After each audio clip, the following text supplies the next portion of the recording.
Hello everyone. Today we will talk about how to fix the app of TikTok. We will go to settings. Then we click on apps. After that you will search the app TikTok. And you will click. Then will on for stop.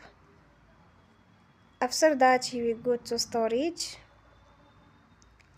Then we click on clear cache.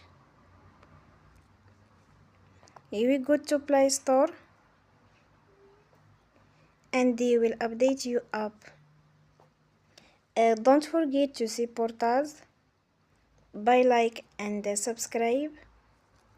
See you next time and thank you for watching.